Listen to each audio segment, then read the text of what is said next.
Subnautica's Ghost Leviathan is among the most iconic creatures from the game franchise, but just how realistic is it as a marine animal?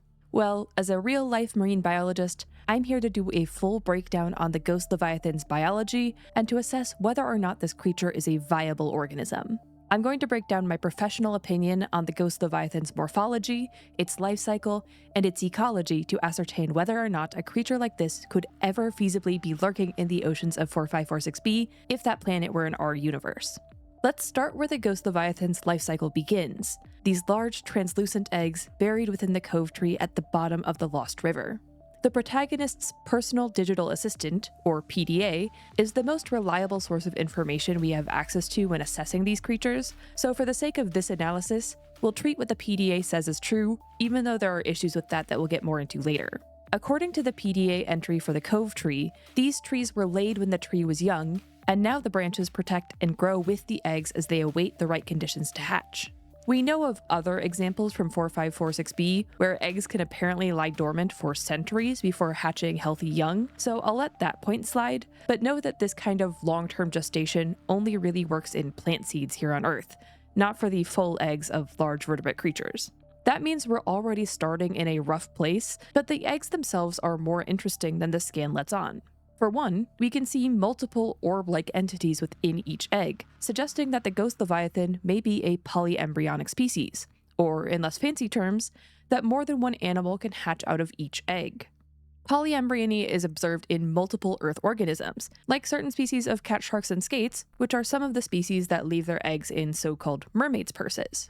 While this is interesting and could explain the batches of similarly aged juveniles spread throughout the Lost River, it's also worth noting that there appears to be one central embryo that is significantly larger than the rest, meaning that it's possible that the other orbs are other internal egg structures, or that the egg may have backup embryos in case something happens to that large central embryo during the egg's extended gestation period. We know nothing about how these eggs hatch or how well formed the Ghost Leviathan is when it leaves the egg, but when it eventually does hatch, it becomes the next observable life stage of the Ghost Leviathan, the 3 juveniles found throughout the Lost River.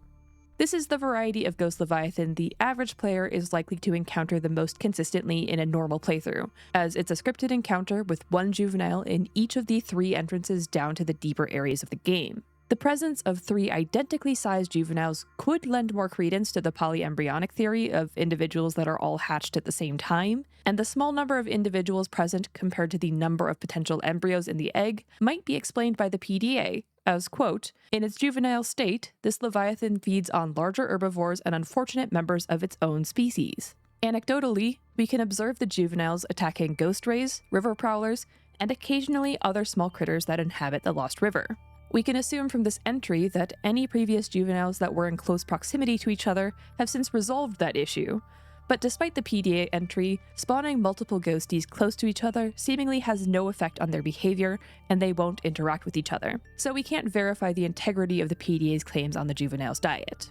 Now, as I alluded to at the start of this video, there is an argument to be made that the PDA isn't a factual source of information, as some in-game lore points to the PDA entries being made up by the onboard AI to synthesize theories about the behavior and evolution of whatever you scan.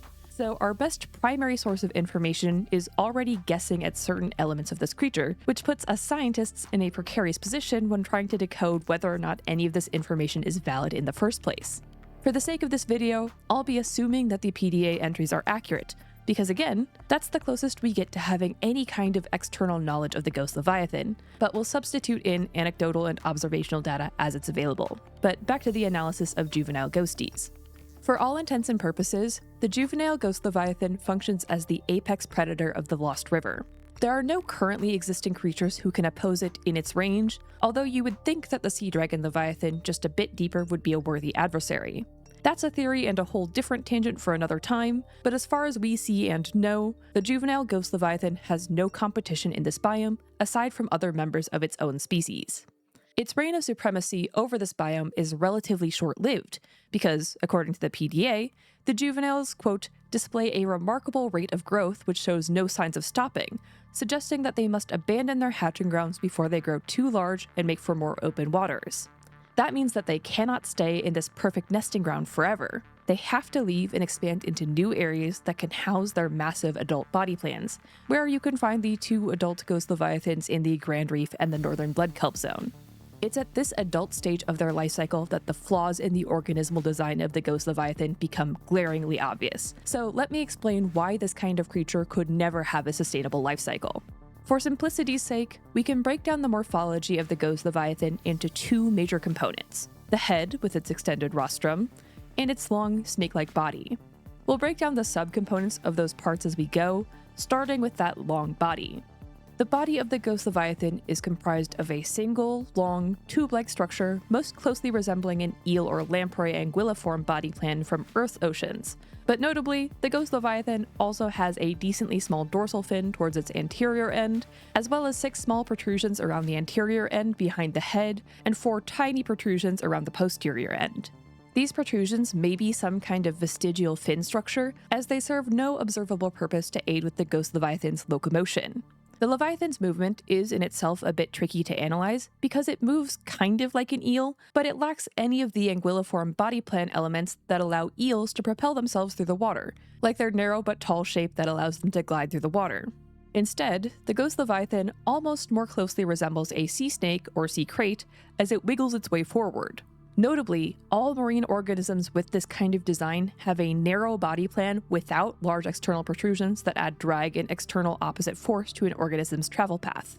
Swimming is costly from an energy perspective. Think of how tired you are after a day at the pool or at the beach. That is because your body plan is not designed for swimming constantly. You have no powerful means of moving yourself through water with any kind of speed, especially not for extended periods of time.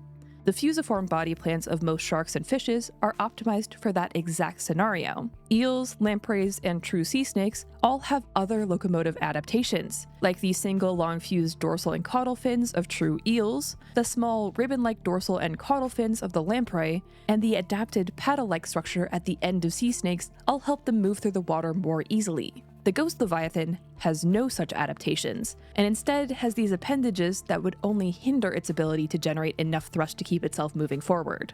In summary, there is no part of the Ghost Leviathan's body plan that would allow it to move the way that it does. The only mention we get about the Ghost Leviathan's movement comes from the PDA entry for the juvenile Leviathan, that it displays some similarities to other eel-like predators in the area. However, the Ghost Leviathan has covered the electrical prongs on its inner torso with a taut, transparent membrane that delivers superior maneuverability. I believe that this entry is actually referring to the similarities to the amp eel, encasing those similar structures behind the Leviathan's translucent membrane, rather than indicating a unique facet of how the Ghost Leviathans move. What purpose those electrical prongs serve on the Ghost Leviathan is entirely guesswork, but seeing as they are internal and make no contact with any other observable structure, and that electrocuting one's flesh usually has the opposite effect of making one move consistently, I feel that it is safe to rule out these electrical prongs as an explanation for the Ghost Leviathan's locomotion. So from a movement perspective, this body plan already makes no sense, but it goes a few steps further. The only true fin-like structure on the Ghost Leviathan is its small dorsal fin, and even that fin is almost guaranteed to be useless on this particular animal. The purpose of a dorsal fin on marine and aquatic animals is to increase its lateral stabilization, aka so that it isn't constantly doing barrel rolls as it moves through the water, but that stability comes at the cost of increased drag. However, the Ghost Leviathan has already accounted for this necessary stability with its notable rostrum. The PDA directly calls this rostrum a hammerhead, and in real-life hammerheads, that's called a cephalofoil. So if I refer to this as a cephalofoil, just know it's these long extended bits protruding from either side of the Leviathan's head. The hammerhead, according to the PDA, is a cartilaginous extension of the creature's skull, which protects the Ghost Leviathan as it performs devastating ramming attacks. And that entry gives us 2 critical pieces of information. 1, that it is primarily a defense mechanism, and 2, that it is made of cartilage. Most species of sharks and rays we know here on Earth, like the very relevant hammerhead sharks, are also primarily cartilaginous, including their iconic cephalofoil. This means that the closest anatomical structure we know of anywhere between Earth and 4546b is that specialized hammerhead rostrum, and this family of sharks is by far the best proxy to talk about the cephalofoil on the Ghost Leviathan. There's a reason, despite being both the oldest and most diverse group of vertebrates with roughly 35,000 described species here on Earth, in all known kinds of fishes and sharks, Only just about 10 species of hammerhead sharks have this kind of cephalofoil, and that's because this kind of structure is exceptionally hard to justify from an energistics perspective. Additional lateral surface area inherently creates more drag as it moves through the water, and that in turn requires more energy to keep an animal moving forward in the water. For hammerhead sharks, this is an energy investment, as those sharks primarily feed on skates, rays, crustaceans, and other critters that are good at camouflaging themselves and hiding on the seafloor. The cephalofoil has an increased number of a fancy shark feature called the ampullae of Lorenzini, which are basically little electroreceptors that help sharks identify the weak electrical fields emitted by other creatures. Essentially, it's a sensory organ with hydrofoil properties that allows them to detect and identify prey without needing visual or other sensory confirmation first, and those properties are especially useful in the estuarine, coastal, or salt marsh habitats that most of these hammerhead species are found in. These habitats often have high turbidity, high sedimentation, low light availability, and overall low visibility, which is why having an alternate means of detecting a food source is a valuable investment. In this regard, the juvenile Ghost Leviathan having such a pronounced rostrum might make more sense if they had a similar purpose with some kind of sensory organ or other benefit to help them catch the ghost rays and other prey of the Lost River. That same morphology, however, makes absolutely no sense when it's attached to the very large adult Ghost Leviathan. On a bit of a side tangent, the adult Ghost Leviathan is canonically 107 meters long, or 350 feet for those in freedom units. The blue whale, the largest animal ever known to exist on our planet, the one that is so big that you could swim through the aortas of its heart, is 32 meters. Again, the biggest animal known to ever exist on Earth is only 1/3 as big as these leviathans are supposed to be, and they have other major issues with their morphology. Also, according to the PDA, the Ghost Leviathan is an aggressive animal who is exceptionally territorial, and that's likely the adult's primary use case for the cephalofoil rather than being a sensory organ. While territorial fishes and marine animals certainly do exist, it's worth noting that none of them have an evolutionary adaptation that is so entirely detrimental just so that they can be territorial. Notoriously, a diver's worst enemy is the triggerfish found around many coral reefs, as those are truly territorial and aggressive fish that can and will remove your fingers from your hands. The thing that makes triggerfish scary is their human-like teeth with an absurd bite force for a relatively small animal, but those same teeth are a key feature for the animal's survival, as it uses them to crack open hard clamshells for feeding, and they're not merely a decoration or a battering ram. Even if we look specifically at fish that do perform ramming attacks, like the bumphead parrotfish, we'd see that while they have a distinct head shape that still isn't as streamlined as most fishes, this lump is far more hydrodynamic and actually useful for their ramming attacks as it protects the vital structures while still allowing for considerable force. In comparison, the Ghost Leviathan cephalofoil continues to make less sense as a structure through the lens of those ramming attacks, because not only is it partially responsible for the animal not being capable of accruing any kind of appreciable speed if you combine its insane added drag with this animal's lack of any powerful method of locomotion that we talked about earlier, but also, that cephalofoil places most of the vulnerable anatomy that you'd want to protect at the center where the most force would be delivered if this animal could get up to any kind of speed. The very center of the Ghost Leviathan's head is also the furthest protruding part of the rostrum, and that's where their many eyes, and presumably the rest of their sensory organs, are located within these deep orifices. This would end up having the exact opposite effect from the one intended by the PDA's entry, which, as a reminder, said the hammerhead was there to, quote, protect the Ghost Leviathan as it protects devastating ramming attacks. So obviously, putting all of your sensitive bits in the center of that impact zone is a good idea. As a further point of analysis, the adult Ghost Leviathan's rostrum is roughly 35 meters across, putting its relative body length to rostrum ratio at about 33%. Looking at the family of hammerhead sharks, we can compare their relative length to rostrum ratios. If we temporarily ignore the bonnethead sharks because their rostrum is more rounded and less long than the other hammerheads in the Ghost Leviathan, we can notice a general trend where as body size decreases, the relative length of the cephalofoil increases, where the biggest sharks have the smallest cephalofoil size ratio, and the smallest sharks have the largest cephalofoil size ratio. The outlier here is the winghead shark, but that shark is an outlier even amongst hammerheads, as it belongs to the family Eusphyra, unlike the rest, which all belong to the family Sphyrna. A rostrum size ratio of 33% on the Ghost Leviathan rivals the biggest ratios here, but the large cephalofoil on the Ghost Leviathan grants none of the benefits that these small coastal sharks get from having their large rostrum. So if we go back to the two major categories of the Ghost Leviathan's morphology, it is abundantly clear that the physical design of this creature makes absolutely no sense at a biological level. But I have one last point to drive home that argument even further. According to the PDA, all evidence indicates that mature Ghost Leviathans feed on microscopic lifeforms in the waters around the edges of the inhabited zone. A creature so vast requires a huge expanse of water to satisfy its daily caloric intake. If the adult Ghost Leviathan is a true filter feeder as the PDA claims, then continuous movement is of the utmost importance to help maintain the animal's caloric intake. There are some issues with the Ghost Leviathan's locomotion that we've already covered, but having a wide rostrum certainly isn't helping the Leviathan's case at being a functional organism, let alone the fact that this animal is lacking any of the adaptations that make large filter feeders successful.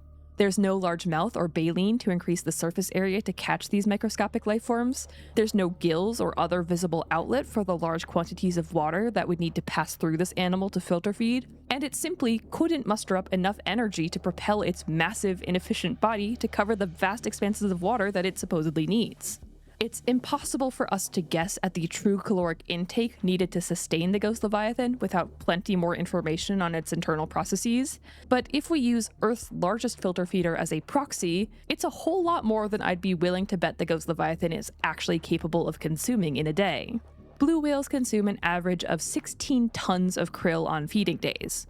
Again, this massive whale is only about a third of the size of the Ghost Leviathan. So if we assume a linear correlation because we can't accurately account for the caloric deficit caused by the Leviathan's poor locomotion and lackluster feeding adaptations, at a most conservative estimate, the adult Ghost Leviathan would need to consume no less than 48 tons of microscopic organisms per day to stay alive. Again, the Ghost Leviathan has no necessary adaptations to make that even close to feasibly possible. Almost all mammalian filter feeders have baleen or some other physical rake structure to catch microscopic life, and even whale and megamouth sharks, both of which are amongst the largest shark species and are both filter feeders, require exceptionally large mouths to pass the requisite quantities of water to meet their nutritional needs. The basking shark can filter over 16,000 gallons of water a day with its massive mouth, but the adult Ghost Leviathan has a relatively tiny mouth with no apparent means of increasing its filter feeding efficiency, instead keeping identical morphology to its juvenile life phase that was truly predatory in nature, and that is at least slightly more feasible. In my professional opinion, the juvenile Ghost Leviathan has a much higher chance of ever existing in our universe than the adult, and that is still a minuscule chance at best. With only one morphology, it is impossible for a single organism to be fully adapted to both the deep waters and dark caves found in the Lost River as a juvenile, as well as the open surface waters of the crater's edge experienced by the adults. And that's because the adaptive needs of those habitats are so wildly different and incompatible with each other. Usually, if a creature has such an immense migration as part of its life cycle, it will also have drastic morphological changes to accompany the differences in habitats or niches that the adults will fill compared to the juveniles. The migration between drastically different habitats itself isn't necessarily the issue. Think of the anadromous life cycle of salmon, where they're born in freshwater rivers, live their adult lives in open water marine environments, then eventually return to that same river to reproduce. Or in the opposite direction, think of the catadromous life cycle of American eels that are born in the Sargasso Sea, live their adult lives in the rivers of the southeast, then return to the sea to reproduce. Both of these organisms have fairly different juvenile and adult morphologies that suit their purposes for being in those habitats. With this, it's also important to consider the causes for these morphological changes. Juvenile morphology and coloration is typically tied to survival via camouflage and evasion, whereas adult morphology is generally more geared towards reproduction. Take, for example, the pinnate batfish. Its juvenile form is a beautiful, almost swirly fish that kind of resembles a betta fish, whereas the adult is amongst the most standard reef fish body plans without that stunning coloration. In this case, the batfish's juvenile morphology is a case of mimicry, copying the rough shape and coloration of a toxic species of marine flatworm to deter potential predators, but that disguise quickly becomes too expensive to maintain as an adult, prompting the shift to a much more standard adult body plan. In the case of the adult Leviathan, its morphology only seems to be suited to being an active hunter in low-light, murky environments, and it's not at all suited to being a filter feeder. If anything, a drastic morphological change would be infinitely more believable than a copy-paste at a larger size in a different ecosystem. Now, there is an argument to be made that the Ghost Leviathan cephalofoil is tied to sexual selection, aka the differences in fitness that arise from non-random success in the competition for access to gametes for fertilization. In more simple terms, organisms that are able to reproduce are more successful than organisms that can't, and you may have different traits that make an organism more or less able to reproduce. At a very, very basic and simplified level, the end goal of every species' life cycle is to reproduce. So think of sexual selection as a force that drives whether or not given members of a species are able to reproduce. Sexual selection can lead to wildly different traits throughout many different types of critters. Notably, that's the phenomenon that causes male birds to do funny dances, and it's also responsible for the massive plumes worn by male peacocks. Peacocks are a better comparison here because that plume is directly detrimental to the survival of the male bird. It hinders their movement and prevents easy escape from the peacock's predators, much like my argument that the Ghost Leviathan's rostrum is directly detrimental to its survival. The issue with that comparison is that, while a male peacock's feathers increase its risk of fatal interactions, it is not the direct cause of an animal's fatality, when in Ghost Leviathans, there's almost zero chance of it making it to the point of reproduction because of that rostrum. The Ghost Leviathan isn't at risk from other predators to our knowledge, and their associated detriment is in the energistic cost associated with having such a large cephalofoil that they have no means of actually using. If you aren't consuming enough calories to live, then you aren't reproducing. Whether or not this trait is attractive to potential mates doesn't matter if you're dead. The other complicating factor when considering sexual selection as a potential evolutionary pressure for the Ghost Leviathan is that there are two forces within sexual selection.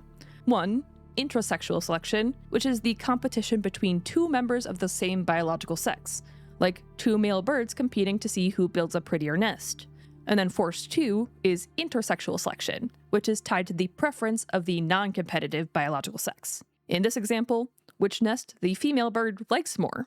The issue with applying those forces to 4546b is that, to the best of our knowledge, all animals on this planet are hermaphroditic, or that they have both sets of reproductive organs and are non-self-fertilizing. Them being hermaphroditic is a complicating factor, not only because it changes those sexual selection pressures where there is no clear line between inter- and intra-specific competition, but also because it means that every Ghost Leviathan is a potential mate to every other Ghost Leviathan. This is also where we run into another major issue with the analysis of fictional media through real-world lenses. Subnautica is a video game, and it's a darn good video game. But unfortunately, that means that every Ghost Leviathan model is exactly identical to every other Ghost Leviathan model. There are no differences between these organisms, and therefore, we cannot assume that there is any sexual selection happening between them because there are no differences to select for. Every individual is just as fit as every other individual, even if that fitness isn't very high for other reasons. If we combine all of these nuances together, it quickly becomes apparent that the cephalofoil couldn't be related to sexual selection, because in order to successfully reproduce, you still need to be alive. Not only do you need to be alive, but you need to be alive with enough energy to form gametes and/or eggs with enough energy of their own stored in those eggs to successfully hatch a healthy young. All of this talk of sexual selection brings us back to the super topic of reproduction, which in turn brings us back to the start of the Ghost Leviathan's life cycle, the massive eggs buried within the cove tree.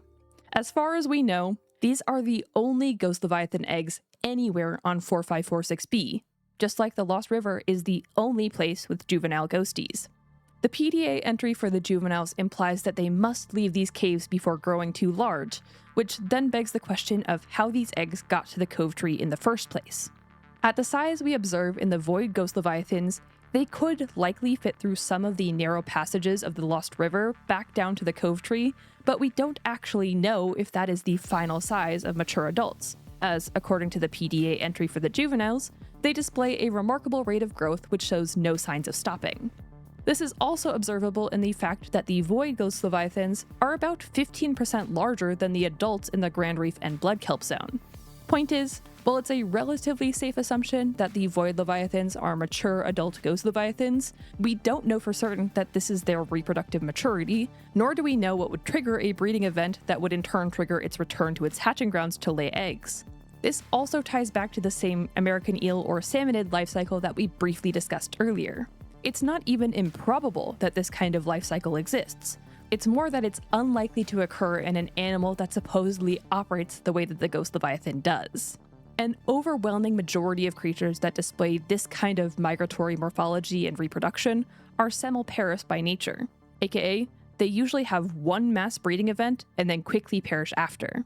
I would argue that the most likely trigger for a Ghost Leviathan's breeding event would be an eventual size threshold, else the organism would get too big to continue swimming and eventually perish that way. It already is too big to exist as it supposedly does in the first place, but I hope you can understand the kind of argument I'm trying to make. In my theorized version of events that would be the most feasible method for this creature to reproduce, it would hit a certain size of no return, wherein it would all but cease feeding and growing, instead pouring all of its available energy into forming a highly energy-dense egg that could survive long periods of time before needing to hatch. This is almost like an octopus mother that gives up all other behaviors and starves to protect its eggs. The large adult would then weave its way back down to the cove tree to deposit its eggs, then eventually succumb to starvation, and its body would eventually dissolve in the highly acidic waters at the base of the Lost River. But of course, that's just a theory. A biology theory. All in all, the Ghost Leviathan is a biological impossibility, and it doesn't matter that it's not on Earth. The theory of natural selection applies just as broadly as the theory of gravity, and there is no realm in our universe in which this creature could ever be a successful design. There are just too many evolutionary pressures pushing too hard against it. The Ghost Leviathan is, however, an iconic part of Subnautica, and I genuinely wouldn't change a thing about it for the sake of the game. All good media requires at least some suspension of disbelief, and Subnautica is no exception. That doesn't mean the Ghost Leviathan could ever be a functional organism in our universe. But that concludes my biological analysis of the Ghost Leviathan. Please let me know your thoughts and what nuances you'd like more details on, or maybe what organism from any game you'd like me to cover next. Anyways, that's everything from me for now. I hope you enjoyed. Please consider leaving a like if you did, and consider subscribing if you haven't already. I hope to see you all again soon, but until then, have a great day.